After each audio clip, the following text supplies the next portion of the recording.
Kyrie Irving is a Boston Celtic. Oh my God. What's going on, guys? It's your boy KC coming back, bringing you another major mind to a major topic.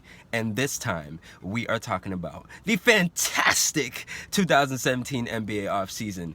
This offseason has been nuts, you guys. So many moves. Next season is going to be crazy. I can't wait. What just happened? What just happened?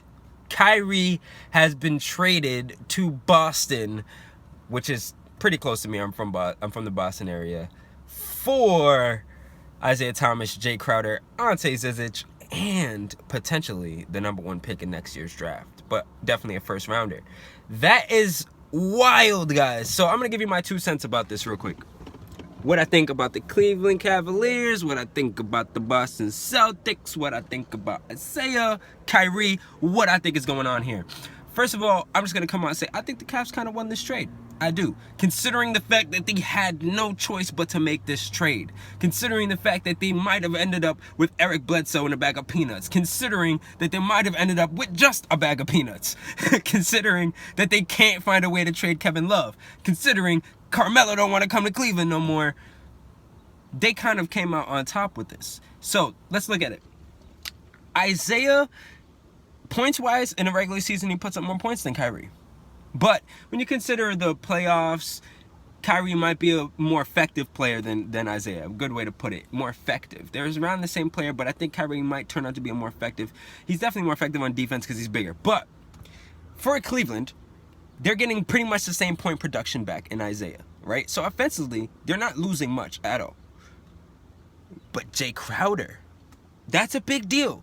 If you look at Cleveland, they needed somebody else to take pressure off LeBron so badly, it's not even funny. Defensively and offensively. So now they add another guy who can literally play LeBron's position when he's off the bench, or they can put him alongside LeBron, play small ball, and have a great defender. He's a great defender, Jay Crowder is. One of the best defenders on LeBron, ironically, in the league. So now you got pretty much one of the best top 5 for sure 3-and-D guys in the league on your team.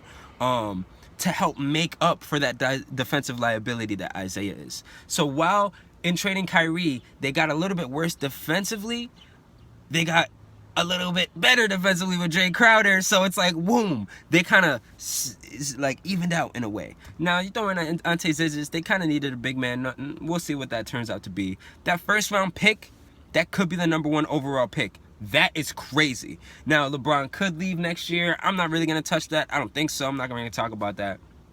If he stays, though, he'll be playing with essentially the best prospect coming into the league, or potentially one of the best prospects coming into the league next year. So that is absolutely crazy as well. But for Cleveland, as an organization, they touched all bases. They got players that will allow them to stay good now, still contend with the Warriors, still win the East now, and stay good going forward, have a future if LeBron, or even if LeBron doesn't leave, regardless, they're going to continue to have a future. So kudos to Cleveland, right?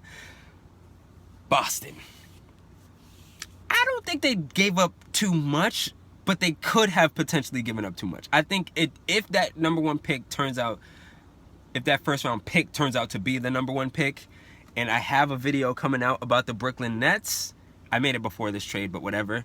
So you'll see what I think about whether or not the Brooklyn Nets are going to be good enough to give that pick the first overall pick flavor, but we'll see. But if it is the number 1 pick, I think that's a little much, considering that they also gave away Jay Crowder.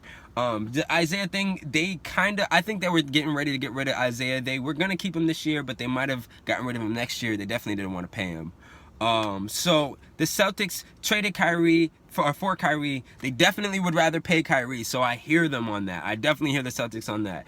And now they got a guy who they can trust a little bit more in the playoffs.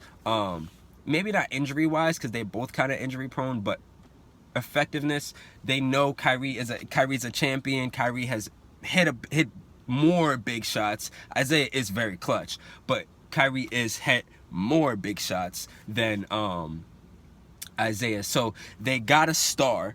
But I think the Celtics kind of evened out too. I think both teams kind of evened out, but Cleveland has has a higher potential in this trade than Celtics do, because I don't think the Celtics are going to beat the Cavaliers. The only way the Celtics are going to beat the Cavaliers is if they find a way to keep the games close all the way through the fourth quarter, and then maybe Kyrie can be clutch. But I don't think that's going to happen. I really don't.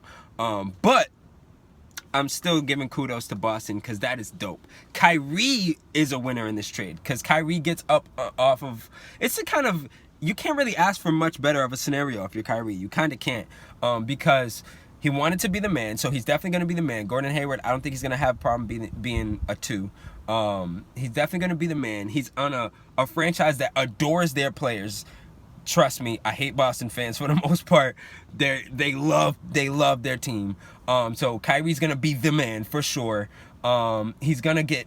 His stats are going to get way better. He's going to be playing in a great system. He has a really good chance to win. He's definitely going to be going deep in playoff runs. He's staying in the East, so he's still going to be an all-star and all that stuff. So if you're Kyrie, you're like, wow, like I'm happy. You know what I mean? I'm happy. If I'm Kyrie, I'm happy where I'm at. So that's pretty much what I think about it. Like, Kyrie, win for Kyrie. Celtics, yeah, for the Celtics.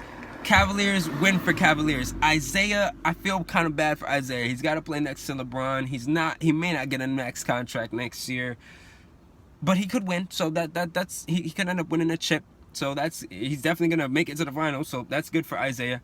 But yeah, guys, what do you think about this? Shit's wild if you ask me. There's a lot of repercussions to this trade. There's a lot of repercussions to this trade. When it comes to the Brooklyn Nets, I got a video out about that. When it comes to LeBron, I really think LeBron's gonna have some stuff in store for next season, and I'm gonna tell you guys about that next. There's 2 things I think LeBron could end up doing because of this trade. So we'll talk about that. But what do you guys think about this next season coming up? What do you guys think? What do you guys think about Kyrie? What do you think about the Celtics, the Eastern Conference, the Cavs? Let's talk about it, you guys. Let's get excited, you guys. I'm ready. And the next season of the NBA is coming 2 weeks early, so can't get any better. Thank you, Adam Silver, for that, you guys. Let's talk. I'll see y'all next time. Hit a like. Talk to me in the comment section. Peace.